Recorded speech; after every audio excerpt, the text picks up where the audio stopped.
Hello students, welcome to my channel. तो हमने जो है चैप्टर 2 नेचुरल रिसोर्सेज हमने शुरू किया था। तो उसके अंदर जो है हम एनर्जी रिसोर्सेज पढ़ रहे थे। तो एनर्जी रिसोर्सेज को क्या बोला जाता है? ऊर्जा संसाधन। तो हमने देखा था कि ये जो एनर्जी रिसोर्सेज हैं वो दो टाइप्स में जो है डिवाइडेड है। फर्स्ट है आपका रिन्यूएबल एनर्जी रिसोर्सेज, जिसको हम कहते हैं नवीकरणीय ऊर्जा स्रोत। और जो सेकंड वन है आपका नॉन रिन्यूएबल एनर्जी रिसोर्सेज, जिसको हम कहते हैं अनविकरणीय ऊर्जा स्रोत। तो हमने जो है नवीकरणीय जो है ऊर्जा स्रोत हमने शुरू किया था, यानी कि रिन्यूएबल एनर्जी रिसोर्सेज हमने शुरू किया था। और उसके अंदर जो है हमने काफ़ी जो है रिन्यूएबल रिसोर्सेज हमने डिस्कस किए थे, जैसे सॉयल, आपका सोलर एनर्जी, विंड एनर्जी, ये सब हमने डिस्कस किया था। तो 2 पॉइंट्स हमारे रह गए थे, बायो एनर्जी और ओशन थर्मल एनर्जी। आज हम वो डिस्कस करेंगे। प्लस जो नॉन रिन्यूएबल एनर्जी रिसोर्सेज हैं, जिसको हम कहते हैं अनविकरणीय ऊर्जा स्रोत, तो उसके हम जो है डिस्कस करेंगे कि वो कौन कौन से हैं हमारे पास। ठीक है, तो हम शुरू करते हैं। जो हमारा रह गया था that is bio energy. Bio energy को हम क्या कहते हैं? बायो पावर कहते हैं। तो ये जो हम सब डिस्कस कर रहे हैं ये सभी बीएससी, बीकॉम, बीए सभी फर्स्ट ईयर के जितने भी स्टूडेंट्स हैं सबके लिए है। तो ये देखें जरूर। तो शुरू करते हैं। Bio energy. तो बायो एनर्जी क्या होती है आपके पास? That is bio power. तो हम क्या करते हैं? बायोमास का यूज़ करके जो है हम जो है इलेक्ट्रिसिटी जनरेट करते हैं। तो बायोमास क्या है हमारे पास? तो सबसे ज़्यादा जो कह सकते हैं लार्जेस्ट बायोमास एनर्जी रिसोर्स है वो कौन सी है? आपकी वुड है।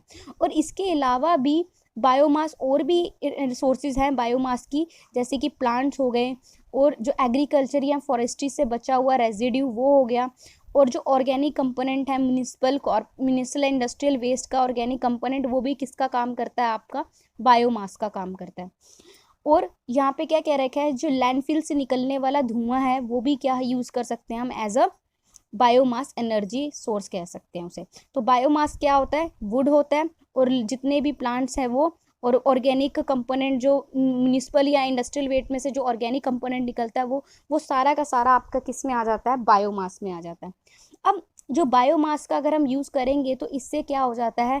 जो हमारी ग्रीन हाउस गैसेस हैं वो क्या हो जाता है? उनका एमिशन कम हो जाता है, वो कम जो है निकलती हैं। क्योंकि जो बायोमास जितनी अमाउंट में कार्बन डाइऑक्साइड यानी निकालता है, ठीक है ना, या फिर आप कह सकते हो जितने अमाउंट में कार्बन डाइऑक्साइड जो है as a fossil fuel generate करता है, एट द सेम टाइम अगर हम उतने ही प्लांट्स नए उगा दें तो वो जो कार्बन डाइऑक्साइड जो निकली है वो क्या हो जाएगी? एटमॉस्फेयर से रिमूव हो जाएगी। क्योंकि ऑक्सीजन, कार्बन डाइऑक्साइड कौन ऑब्जॉर्व कर लेगा? ट्रीज ऑब्जॉर्व कर लेंगे। तो यानी कि जो नेट एमिशन है कार्बन डाइऑक्साइड का वो क्या हो जाएगा? ज़ीरो हो जाएगा। अगर हम बार बार प्लांट्स लगाते जाएंगे तो उनका हम फर्दर जो है यूज़ कर सकते हैं बायोमास एनर्जी में। ठीक है, और जो है इन जो हमारा कार्बन डाइऑक्साइड उसका भी एमिशन क्या हो जाता है? कम हो जाता है। तो आपको पता है ग्रीन हाउस गैसेस कौन सी होती हैं? आपकी कार्बन डाइऑक्साइड गैसेस होती है। सो कुछ ऐसी एनर्जी क्रॉप्स भी हैं जैसे कि fast growing trees and grasses, जिनको हम क्या कहते हैं? Biomass feed stock. ठीक है, अब जो बायोमास हमने देख लिया कि बायोमास क्या होता है, प्लांट्स या फिर जो ऑर्गेनिक या इंडस्ट्रियल वेस्ट के ऑर्गेनिक कंपोनेंट्स हैं वो सारे मिलके बायोमास बनाते हैं। ठीक है, और एग्रीकल्चर का रेजिड्यू जो बचता है वो क्या होता है? आपका बायोमास होता है। अब बायोमास एनर्जी जो है वो 3 तरह से हम यूज़ कर सकते हैं। 3 तरह के काम हैं उनके: biofuels, bio power and bio product. तो बायोफ्यूल्स में हम क्या करते हैं? हम जो है बायोमास को क्या करते हैं? लिक्विड फ्यूल्स में पहले कन्वर्ट करते हैं, फिर कन्वर्ट करके इसको आगे हम ट्रांसपोर्ट कर सकते हैं। सो बायोफ्यूल्स जो हैं, जो बायोमास है उसमें जो हमारे पास जो बायोफ्यूल्स हैं बेसिकली, तो बायोमास को हमने किस में कन्वर्ट कर दिया? लिक्विड फ्यूल्स में। ठीक है, तो ये जो लिक्विड फ्यूल्स है ये आपके क्या कहलाए जाएंगे? बायोफ्यूल्स कहलाए जाएंगे। सो जो मोस्ट कॉमन बायोफ्यूल्स हमारे पास होते हैं वो कौन से होते हैं? आपके इथेनॉल होता है और बायोडीजल होता है। इथेनॉल जो है वो एक तरह का अल्कोहल है। वो कैसे मिलता है? कि अगर हम बायोमास को, अगर हम फर्मेंटेशन करें बायोमास की, जिसके अंदर कार्बोहाइड्रेट की क्वांटिटी सबसे ज़्यादा है, तो वो हमें क्या दे देता है? इथेनॉल दे देता है, जैसे कि शुगर केन या फिर कॉर्न। उसके बाद है बायोडीजल। हमें कहाँ से मिलता है? जितने भी आपके वेजिटेबल ऑयल्स हैं या एनिमल फैट है उससे हमें क्या मिलता है? बायोडीजल मिलता है। सो बायोडीजल का भी यूज़ आप कर सकते हो किसमें? Fuel, as a fuel for vehicles. आप व्हीकल में एज अ फ्यूल का हम यूज़ कर सकते हैं। ठीक है, ठीक है ना, ईंधन का काम कर सकते हैं। तो ईंधन से हम जो है व्हीकल्स चला सकते हैं, तो बायोडीजल से हम व्हीकल्स वगैरह यूज़ कर सकते हैं। सो बेसिकली एक तरह का ये क्या है, डीजल है, और इसके अंदर जो है बहुत ही कम अमाउंट में क्या होता है, कार्बन मोनोऑक्साइड और हाइड्रोकार्बन जो है प्रेजेंट होते हैं। इसमें यही कह लो कि जो बायोडीजल है उसके अंदर डीजल तो है ही है, उसको हम डीजल की तरह तो यूज़ करते हैं, आप देखते हो ना कार्स पे भी डीजल डलता है।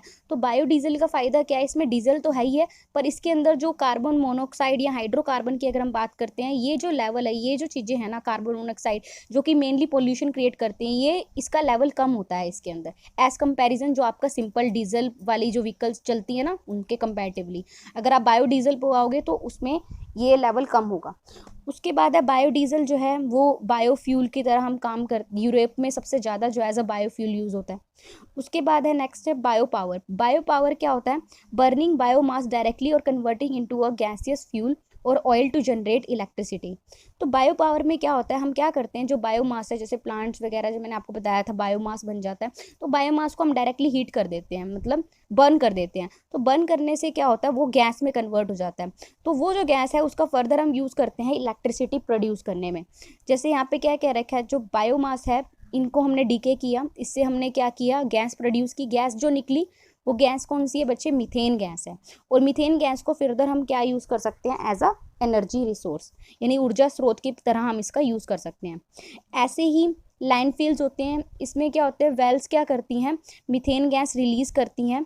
जो भी अब कई बार तुमने देखा होगा कि डिकेइंग ऑर्गेनिक मैटर, जैसे पेड़ पौधे या फिर एनिमल्स मर जाते हैं तो वो खाद में मिक्स हो जाते हैं, तो वो सारी जो है हमारे पास क्या बन जाता है, बायोमास बन जाता है, जिसको हम खाद कहते हैं एक तरह से।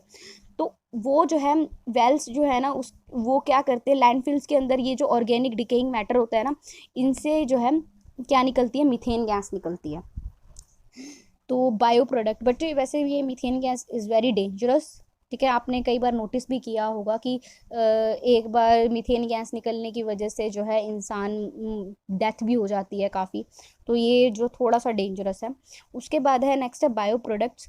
बायो प्रोडक्ट्स क्या होते हैं, तो ये पॉइजनस गैस कह सकते हैं, डेंजरस हम कह लो हार्मफुल गैस जो मीथेन गैस होती है जब रिलीज होती है। तो बायो प्रोडक्ट्स क्या होते हैं, बायोमास को अगर हम कन्वर्ट कर देते हैं केमिकल्स में, तो एक biomass converted into chemicals for making products, इनसे क्या करते हैं, बायोमास को केमिकल्स में कन्वर्ट करके हम इससे कुछ प्रोडक्ट्स बनाते हैं, जैसे कि पेट्रोल हो गया या फॉसिल फ्यूल हो गए। तो बायोमास जो है उसको हम हीट करते हैं ऑक्सीजन के एब्सेंस में, और ये क्या बना लेता है फिर, प्रायोलिस ऑयल बना लेता है। और ये एक तरह का chemical called phenol can be extract. तो क्या कह रखा है, देखो हमने बायोमास को हीट किया पर in the absence of oxygen, तो इसने प्रायोलिस ऑयल बना लिया। इस प्रायोलिस ऑयल में से हम क्या करते हैं, एक फिनोल नाम का कंपोनेंट हम निकाल लेते हैं, एक्सट्रैक्ट कर लेते हैं, और इस फिनोल का आगे हम कहाँ यूज़ करते हैं, ये प्लास्टिक बनाने में, मोल्डेड प्लास्टिक यानी कि प्लास्टिक को शेप देने में, या फॉर्म इंसुलेशन, इन सब में हम यूज़ करते हैं। तो हमने देखा बायोमास से हमने क्या बना लिए, बायो प्रोडक्ट बना लिए। नेक्स्ट है ओशन थर्मल एनर्जी। इसमें क्या होता है, आपने देखा होगा, sun warms the oceans at the surface and wave mixes the warm water downward to depth of about 100 metre. तो यहाँ पे क्या होता है कि इससे पहले तो ये देख लो हिंदी में क्या कहते हैं ओशन थर्मल एनर्जी को, तो इसे कहते हैं महासागरीय ताप ऊर्जा। इसमें क्या होता है, भारत के पास महासागरीय ताप ऊर्जा के बहुत अधिक भंडार हैं, जिसका उचित संचालन करके लगभग 60,000 मेगावाट ताप ऊर्जा प्राप्त की जा सकती है। तो देखो क्या कह रखा है कि जो ओशन थर्मल एनर्जी है, जिसको हम महासागरीय ताप ऊर्जा की बात करते हैं, इसके अंदर से इसका हम यूज़ करके जो है 60,000 मेगावाट, यानी कि इतनी ज़्यादा जो है एनर्जी जो है हम प्रोवाइड, मतलब ऊर्जा जो है हम प्राप्त कर सकते हैं। तो महासागर की सतह पर या नीचे गहराई में पानी के तापमान में अंतर होने के कारण जो ऊर्जा उत्पन्न होती है।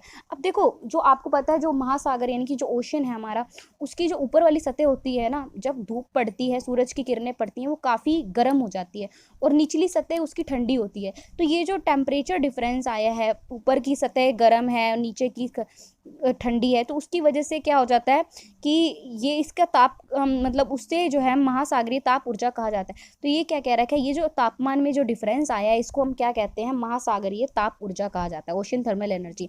तो वैज्ञानिक इसमें लगे हुए हैं कि महासागरीय ताप ऊर्जा के साथ ज़्यादा से ज़्यादा उत्पन्न करके किसी भी कार्य में लगाया जा सके। तो मतलब यहाँ पे क्या कह रखा है कि जैसे मैंने आपको बताया, जो सन होता है वो ओशन का सरफेस को क्या कर देता है, हीटअप कर देता है, और जो वेव्स हैं वो किस में, वार्म वाटर में जाके जो है मिक्स हो जाती हैं, ठीक है। तो जो वार्म वाटर रहता है वो 100 मीटर तक रहता है। कि जो मिक्स लेयर होती हैं ये क्या करती हैं, इसको हम जो है डीप कोल्ड वाटर से हम निकाल लेते हैं मिक्स लेयर्स को। फिर ये जो एनर्जी डिफरेंस क्रिएट हुआ है वाटर का सरफेस के ऊपर और डीपर लेवल, उसको हम क्या कहते हैं, ओशन थर्मल एनर्जी। तो मतलब कुल मिला के ये है कि ओशन, सन ने मान लो सूरज का जो सरफेस है वो गर्म कर दिया, फिर जो वेव्स आई वो कहाँ मिक्स हो गई, वार्म वाटर में मिक्स हो गई, जो कि कहाँ पे 100 मीटर डेप्थ तक गर्म रहा, ठीक है। फिर ये जो मिक्स लेयर है इसको हम सेपरेट करते हैं ठंडी कोल्ड वाटर से, ठीक है ना, थर्मोक्लाइन की मदद से। तो ये जो टेम्परेचर डिफरेंस है सरफेस वाला और डीपर लेवल वाला, वो क्या कहलाता है आपका, ओशन थर्मल एनर्जी। तो इसका यूज़ किया जा रहा है आगे फर्दर जो है, इसका जो है यूज़ करके करा, मतलब साइंटिस्ट में लगे हुए हैं कि ये जो ताप ऊर्जा है इसका हम यूज़ कर सकें। तो यहाँ पे नेक्स्ट देख लेते हैं हम, नॉन रिन्यूएबल एनर्जी रिसोर्सेज। ये OTEC प्लांट अगर आपने देखना है तो इसमें क्या होता है, ये एक प्लांट लगाओ, प्लांट मतलब ये जैसे कि आपकी डैम्स वगैरह लगते हैं वैसे ही OTEC प्लांट है एक। इसमें क्या होता है हमारे पास कि जैसे थर्मल पावर प्लांट नहीं होते, ऐसे ही OTEC प्लांट लगा हुआ है। इसमें क्या करते हैं कि अमोनिया को, जो प्रेशराइज अमोनिया को हम हीट करते हैं, ठीक है ना। जो वार्म वाटर नहीं है, जो वार्म वाटर फ्लो हो रहा है ना, जो समुद्री जो ये ताप वाला जो पानी है, इससे हम जो है अमोनिया को हम वेपराइज करते हैं, मतलब हीटअप करेंगे तो वेपराइज हो जाएगा, ठीक है ना, वेपर में कन्वर्ट हो जाएगा, ठीक है। तो जैसे वार्म वाटर को आपने अमोनिया में से पास किया तो वो वेपर्स में कन्वर्ट हुआ, वो वेपर्स को हम फर्दर यूज़ करते हैं टरबाइन रोटेट करने के लिए और इलेक्ट्रिसिटी जनरेट करने के लिए। और उसके बाद जो है, जो कोल्ड ओशन वाटर होता है ना, उससे हम क्या करते हैं, अमोनिया वेपर को फर्दर फिर ठंडा कर देते हैं। ठंडा करेंगे तो पानी में कन्वर्ट हो जाएगा, कंडेंस करना जिसको हम कहते हैं, कंडेंसर की मदद से। फिर जो कंडेंस्ड अमोनिया है उसको हम जो है दोबारा से पंप टू द इवापोरेटर, उसको दोबारा से इवापोरेटर में पंप कर देते हैं। तो यहाँ से जो इंडिया में जो है, ये जो है OTEC की जो लार्जेस्ट पोटेंशियल है, और कितना अभी तक हम अचीव कर पाए हैं वो है 50,000 मेगावाट। इतनी तक हम ऊर्जा हम प्राप्त कर सके हैं इस प्लांट से। तो नेक्स्ट देख लेते हैं नॉन रिन्यूएबल एनर्जी रिसोर्सेज। तो नॉन रिन्यूएबल एनर्जी रिसोर्सेज को हम क्या कहते हैं, अनविकरणीय ऊर्जा स्रोत। तो वो कौन से अनविकरणीय ऊर्जा स्रोत, वो होते हैं जिनको हम जो है इन रिसोर्सेज, ये जो है, ये जो ऊर्जा स्रोत हैं, sorry non renewable energy resources, हाँ ये जो ऊर्जा स्रोत हैं ये जो है एक टाइम के बाद जो है क्या हो जाते हैं, ख़त्म हो जाते हैं, और इन्हें हम दोबारा से जो है रिप्लेस। सो कॉयल एक तरह का फॉसिल फ्यूल है। तो कॉयल क्या है, coal is called a fossil fuel, और because it was formed nearly 350 million years ago from the remains of plants which got buried in the soil and were subjected to high heat and pressure to form coil। तो यहाँ पे क्या कह रखा है, coil एक fossil fuel है। तो फॉसिल फ्यूल हमें कहाँ से मिला है, ये जो है 350 मिलियन ईयर्स पहले हमें जो मिला था, ये फॉर्म हुआ था। कैसे फॉर्म हुआ था, ये कैसे बना था कि जितने भी प्लांट्स के जो रिमेन्स रह जाते हैं, यानी कि पत्ते, सूखे पत्ते, या फिर जो प्लांट्स डिके होते हैं, ठीक है ना, वो सारे सारे जो है सॉइल में जाके मिक्स हो जाते हैं। फिर इसको हमने फर्दर क्या किया था, हीट किया, मतलब हाई टेम्परेचर से इसको हीट किया, और प्लस इसके ऊपर हाई प्रेशर लगाया। तो जो हमें मिला वो क्या मिला, आपका कॉयल मिला, ठीक है ना, जिसको हम कोयला कहते हैं। तो कॉयल जो है वो बेसिकली क्या है, कंबस्टिबल है, ठीक है। और ये जो है मतलब इसको हम जला सकते हैं। और ये जो कॉयल है ये जो है एक तरह का बहुत ही इंपॉर्टेंट रिसोर्स है एनर्जी, इलेक्ट्रिकल जनरेशन के लिए, इलेक्ट्रिसिटी प्रोड्यूस करने के लिए। तो जो बर्निंग कॉयल होता है ना, उसमें से काफ़ी अमाउंट में जो है कार्बन डाइऑक्साइड निकलता है, और जो मेनली कारण है किसका, ग्रीन हाउस इफेक्ट का।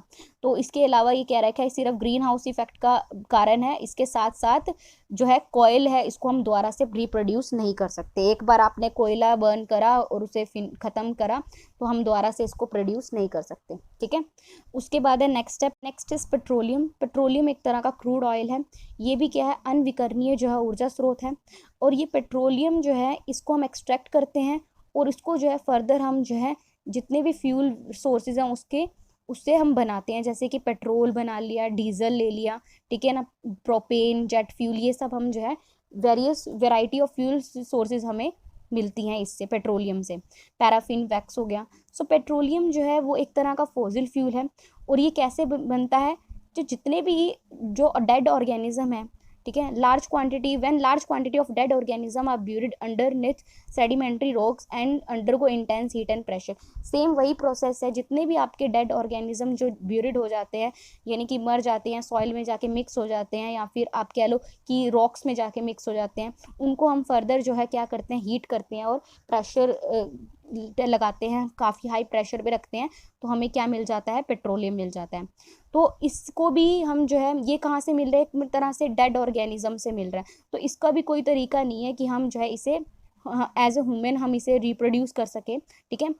सो there is no way for humans to reproduce this process for mass production either in nature or in lab. So once mankind has used the current supply of petroleum more will not be available for many centuries. तो यहाँ पे क्या कह रखा है, जिस हिसाब से अगर हम इसको बार बार अगर हम यूज़ करते जाएंगे तो एक टाइम ऐसा आएगा कि ये आगे आने वाली सेंचुरीज के लिए मतलब अवेलेबल नहीं होगा, क्योंकि हम किसी भी तरीके से इसको जो है हम प्रोड्यूस नहीं कर सकते, ठीक है ना ही नेचर में, ना ही हम lab. So next is your natural gas. Natural gas क्या होती है हमारे पास कि एक तरह का फॉसिल फ्यूल है। ये हमें कैसे मिलता है, जो भी प्लांट्स या एनिमल्स जो हैं उनका जो जब वो डिकम्पोज हो जाते हैं, यानी कि जैसे प्लांट्स और एनिमल्स का रिमेन्स का मतलब यही है कि जो पेड़ पौधे सड़ जाते हैं या फिर एनिमल्स मर जाते हैं, वो कहाँ पे जाके मिक्स हो जाते हैं, आपके अर्थ के अंदर दफन हो जाते हैं, ठीक है ना। तो उनकी डिकम्पोजिशन से हमें क्या मिलता है, नेचुरल गैस मिलता है। सो नेचुरल गैस के अंदर जो है मेनली क्या होता है, मीथेन होता है, और इसके अमाउंट जो स्मॉल अमाउंट में प्रोपेन और इथेन पाया जाता है। सो नेचुरल गैस में हम सब कुछ रिमूव कर देते हैं, बट मीथेन नहीं, ठीक है ना। सो ये जो नेचुरल गैस है, इसको हम further this produces a variety of other natural gases. तो जब हम नेचुरल गैस को एक्सट्रैक्ट करते हैं तो सब कुछ रिमूव कर देते हैं, लेकिन मीथेन नहीं होता। फिर ये जो नेचुरल गैस जो प्रोड्यूस हुआ है, इसको हम दूसरी नेचुरल गैसेस के लिए भी हम यूज़ कर सकते हैं, जैसे कि इथेन, प्रोपेन, बुटेन, इन सबको हम एज अ फ्यूल यूज़ करते हैं। तो नेचुरल गैस अब देखो नेचुरल गैस का आप कहाँ यूज़ करते हो, होम्स में यूज़ करते हो, ठीक है ना। फ्यूल स्टोव्स वगैरह में हम कौन सी गैस यूज़ करते हैं, नेचुरल गैसेस यूज़ करते हैं। और ये कैसा है, आपका क्लीनेस्ट बर्निंग फॉसिल फ्यूल है, पर ये कैसा है, लेकिन अनविकरणीय ऊर्जा स्रोत है, because it is a by product of 1000। अब ये देखो ये कहाँ से हमें मिला है, जो 1000 ऑफ ईयर से जो कह लो जो पेड़ पौधे डिकम्पोज हुए हैं, एनिमल्स डिकम्पोज हुए हैं अर्थ के क्रस्ट के अंदर, अर्थ के गर्भ के अंदर जो है, उसका जो है बायो प्रोडक्ट हमारे पास क्या है, आपका नेचुरल गैस है, ठीक है। सो नेचुरल गैस जो है वो लेस देन 1% जो है of the volume it occupies at atmospheric pressure to form compressed natural gas. तो यहाँ पे क्या कह रखा है, नेचुरल गैस को हम क्या कर सकते हैं, कंप्रेस करते हैं, और कंप्रेस करके जो है हम इसको किस में बना देते हैं, CNG हम बनाते हैं इससे, ठीक है ना। सो ये जो गैस है इसको हम फर्दर यूज़ कर सकते हैं व्हीकल्स में, ठीक है, in place of petrol and diesel, ठीक है ना। तो ये क्योंकि ये जो CNG है ये बहुत ज़्यादा कहते हैं ना एनवायरमेंटल फ्रेंडली होती है, पोल्यूशंस क्रिएट नहीं करती इतना। नेक्स्ट आपका न्यूक्लियर एनर्जी। न्यूक्लियर एनर्जी जो है वो कहाँ से मिलती है, जितने भी आपके रेडियो एक्टिव सब्सटेंसेस होते हैं लाइक यूरेनियम वगैरह, जब ये टूटते हैं, स्प्लिट होते हैं, तो उनकी वजह से जो है एक प्रोसेस क्रिएट होता है जिसको हम कहते हैं फिजन, ठीक है ना। तो जितने भी आपके रेडियो एक्टिव न्यूक्लियाई, यानी कि यूरेनियम है मान लो बहुत बड़ा, ठीक है ना, रेडियो एक्टिव न्यूक्लियाई, ये आगे जो है फर्दर छोटे छोटे एटम्स में स्प्लिट हो जाता है। तो ये जो स्प्लिटिंग की वजह से ये जो न्यूक्लियर एनर्जी जो है वो क्या होती है, ओरिजिनेट होती है, और ये जो प्रोसेस आता है इसे हम कहते हैं फिजन। और यूरेनियम जो है एक तरह का रेडियो एक्टिव मटीरियल है, और ये भी कैसा है, नॉन रिन्यूएबल है, इसको हम जो है दोबारा नहीं क्रिएट कर सकते हैं यूरेनियम को। और बहुत सारे पावर प्लांट ऐसे लगे हुए हैं जिसके अंदर जो है, अब देखो जब ये यूरेनियम जो है ब्रेक होगा स्मॉल एटम्स के अंदर, और जो एनर्जी रिलीज होगी जिसको हम कहते हैं न्यूक्लियर एनर्जी, ये जो एनर्जी रिलीज होती है बहुत ज़्यादा होती है फिजन प्रोसेस के अंदर, ठीक है ना। तो इतनी ज़्यादा होती है कि इसका हम फर्दर यूज़ करते हैं स्टीम प्रोड्यूस करने के लिए। जो हीट प्रोड्यूस हुई है उससे हम स्टीम प्रोड्यूस करते हैं, और उस स्टीम से जो है हम क्या करते हैं, टरबाइन को रोटेट करते हैं और इलेक्ट्रिसिटी प्रोड्यूस करते हैं। सो न्यूक्लियर एनर्जी जो है वो न्यूक्लियर बॉम्ब्स बनाने में या मेराइन वेसल्स इनमें जो है यूज़ होता है। उसके बाद जो है द एनर्जी हैज़ आल्सो, अब इस एनर्जी की कुछ डिसएडवांटेजेस भी हैं, क्योंकि जो न्यूक्लियर रिएक्टर होते हैं ना उसी में ये जो न्यूक्लियर फिजन प्रोसेस होता है, तो बहुत सारे एक्सीडेंट्स हो जाते हैं न्यूक्लियर रिएक्टर के अंदर, जिसकी वजह से क्या हो जाता है, जो सॉयल और वाटर जो है ना वो पॉल्यूट हो जाता है, क्योंकि और इसके साथ साथ जो है ये जो है हमारे लिए एज ए ह्यूमन बींग या प्लांट्स और एनिमल्स, इन सब के लिए जो है ये बहुत डेंजरस है, क्योंकि जो भी रेडियो एक्टिव न्यूक्लियाई होते हैं, रेडियो एक्टिव वेस्ट जो होता है ना, वो बहुत हार्मफुल होता है। तो रेडियो एक्टिव वेस्ट जो है वो, इसका अभी तक हम अच्छी तरह से डिस्पोज ऑफ नहीं कर पा रहे हैं, तो ये बहुत बड़ी प्रॉब्लम है, और क्योंकि ये जो वेस्ट है वो बहुत हार्मफुल है। तो अभी तक हमने इतना पढ़ लिया है, नेक्स्ट में हम पढ़ेंगे लैंड रिसोर्सेज। तो अभी के लिए थैंक यू।